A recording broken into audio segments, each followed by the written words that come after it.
हम अपने सरकारी स्कूलों के टीचर्स को विदेशों में ट्रेनिंग के लिए भेज रहे हैं। वो वहाँ पे दुनिया की बेस्ट ट्रेनिंग लेके आएंगे। हम उन्हें फिनलैंड भेज रहे हैं।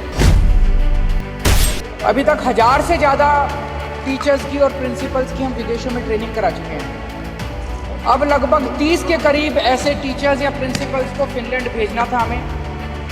एलजी साहब ने ऑर्डर कर दिया कि ये फिनलैंड नहीं जाएंगे और देखो अगर इनको इंडिया में कहीं ट्रेनिंग करा दो। ये तो ठीक नहीं है, ये तो बिल्कुल गलत है। एलजी साहब को क्या प्रॉब्लम है? दिल्ली के लोगों की चुनी हुई सरकार, दिल्ली के बच्चे, दिल्ली के लोगों का टैक्स का पैसा, दिल्ली के लोगों के पैसे से उनको टीचर्स को ट्रेनिंग के लिए भेज रहे हैं। एलजी साहब क्यों रोक रहे हैं? एलजी साहब रोकने वाले कौन होते हैं? एलजी साहब क्यों रोक रहे हैं टीचर्स की ट्रेनिंग को? 4 जुलाई 2018 को बोला था, lieutenant governor of Delhi has not been interested with any independent decision making power. ये देखो, इसमें क्या है? ये सुप्रीम कोर्ट ने कहा है लेफ्टिनेंट गवर्नर को कोई भी स्वतंत्र निर्णय लेने का अधिकार नहीं है। सुप्रीम कोर्ट कह रहा है कि लेफ्टिनेंट गवर्नर स्वतंत्र रूप से कोई निर्णय नहीं ले सकते। फिर लेफ्टिनेंट गवर्नर साहब फिनलैंड की शिक्षकों की ट्रेनिंग को रोकने वाले कौन होते हैं? वो क्यों रोक रहे हैं? वो कहते हैं मैं सुप्रीम कोर्ट को नहीं मानता। अगर कोई लेफ्टिनेंट गवर्नर या गवर्नर इस देश का ये कहेगा मैं सुप्रीम कोर्ट को नहीं मानता, तो फिर तो इस देश के अंदर ना जनतंत्र बचेगा, ना संविधान बचेगा, कुछ नहीं।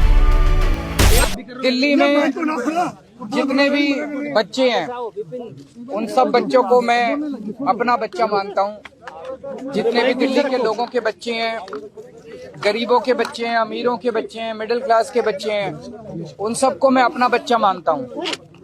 और मैं चाहता हूँ कि सभी दिल्ली के सभी बच्चों को अच्छी से अच्छी शिक्षा मिलनी चाहिए। चाहे गरीब का बच्चा हो, चाहे अमीर का बच्चा हो, सबको अच्छी से अच्छी शिक्षा मिलनी चाहिए। कई लोग ऐसे हैं जिनको भगवान ने साधन दिए हैं, वो अपने बच्चों को विदेशों में पढ़ाई करने भेजते हैं। हम चाहते हैं कि हमारे गरीबों के, मिडिल क्लास के बच्चों को भी विदेशों जैसी अच्छी से अच्छी शिक्षा मिले। अब सब बच्चे तो विदेश जा नहीं सकते, तो हमने दिल्ली में स्कूल अच्छे कर दिए। अब हम अपने सरकारी स्कूलों के टीचर्स को विदेशों में ट्रेनिंग के लिए भेज रहे हैं। वो वहां पे दुनिया की बेस्ट ट्रेनिंग लेके आएंगे।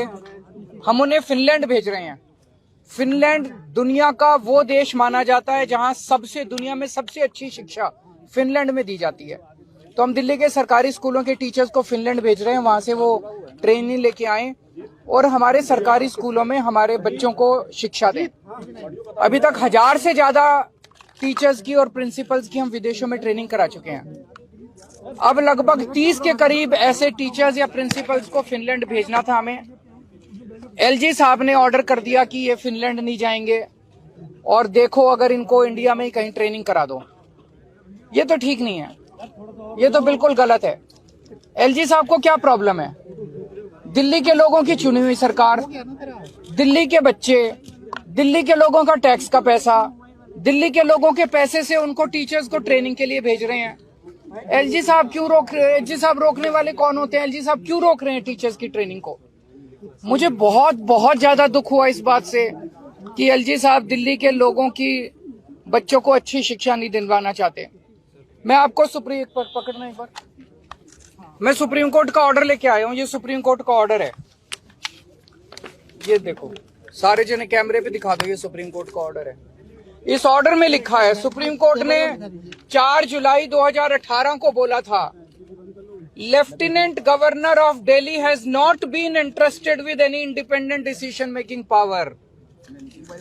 ये देखो, इसमें क्या है? ये सुप्रीम कोर्ट ने कहा है लेफ्टिनेंट गवर्नर को कोई भी स्वतंत्र निर्णय लेने का अधिकार नहीं है।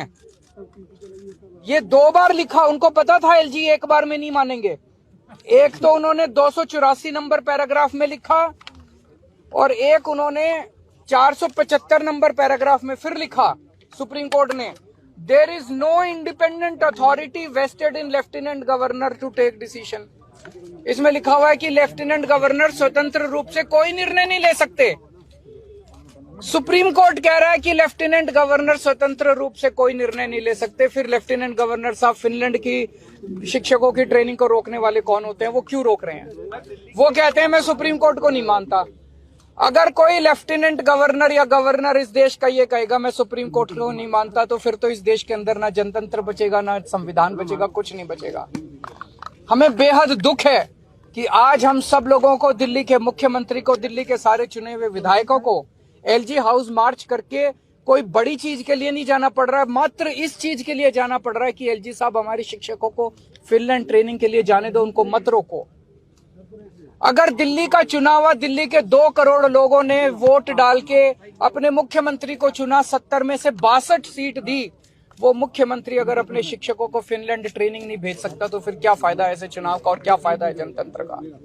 अभी हम सारे जा रहे हैं और मैं अब उम्मीद करता हूं कि एलजी साहब को अपनी गलती का एहसास होगा और वो शिक्षकों को ट्रेनिंग के लिए जाने दें। बहुत सारे काम इन दिनों में एलजी साहब ने, जैसे मैंने अभी आपको दिखाया, एलजी साहब ने दिल्ली में योगा क्लासेस रोक दी। बताओ, योगा क्लासेस रोकने से एलजी साहब को क्या फायदा हुआ? 17,000 लोग डेली योगा करते थे, मैं उनको फ्री में योगा कराता था।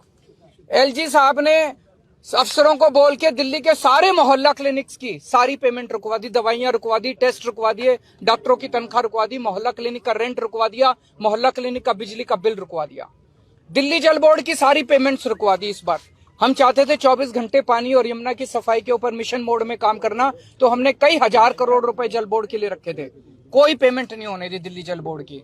एलजी साहब ने डीटीसी के बस मार्शल, जो हमने महिलाओं की सुरक्षा के लिए बस मार्शल लगाए हैं डीटीसी की बसों में, उनकी 3 महीने से पेमेंट नहीं होने दी। पता नहीं कितने सारे काम एलजी साहब ने रोक दिए। तो ये सुप्रीम कोर्ट के ऑर्डर की कोई वैल्यू ही नहीं है। सुप्रीम कोर्ट कह रहा है एलजी साहब कोई एक्शन नहीं ले सकते, कोई स्वतंत्र रूप से निर्णय नहीं ले सकते, तो फिर एलजी साहब ये सारे काम कैसे रुकवा सकते हैं? अभी एलजी साहब के पास जा रहे हैं और मैं उम्मीद करता हूं कि एलजी साहब सुप्रीम कोर्ट, मेरी अपील एलजी साहब से एक ही अपील है, संविधान को माने, सुप्रीम कोर्ट के ऑर्डर को माने। जब मैं परसों मिला, कहते हैं ये सुप्रीम कोर्ट की राय है। मैं एलजी साहब से कहूंगा एक अच्छा एडवाइजर रखें जो संविधान समझता हो और जो कॉन्स्टिट्यूशन और सुप्रीम कोर्ट को समझता हो। एलजी, सुप्रीम कोर्ट के ऑर्डर सुप्रीम कोर्ट की राय नहीं होती है। सुप्रीम कोर्ट के ऑर्डर सबके ऊपर बाध्य होते हैं, बाइंडिंग होते हैं। सीधे यहीं से चल रहे हैं।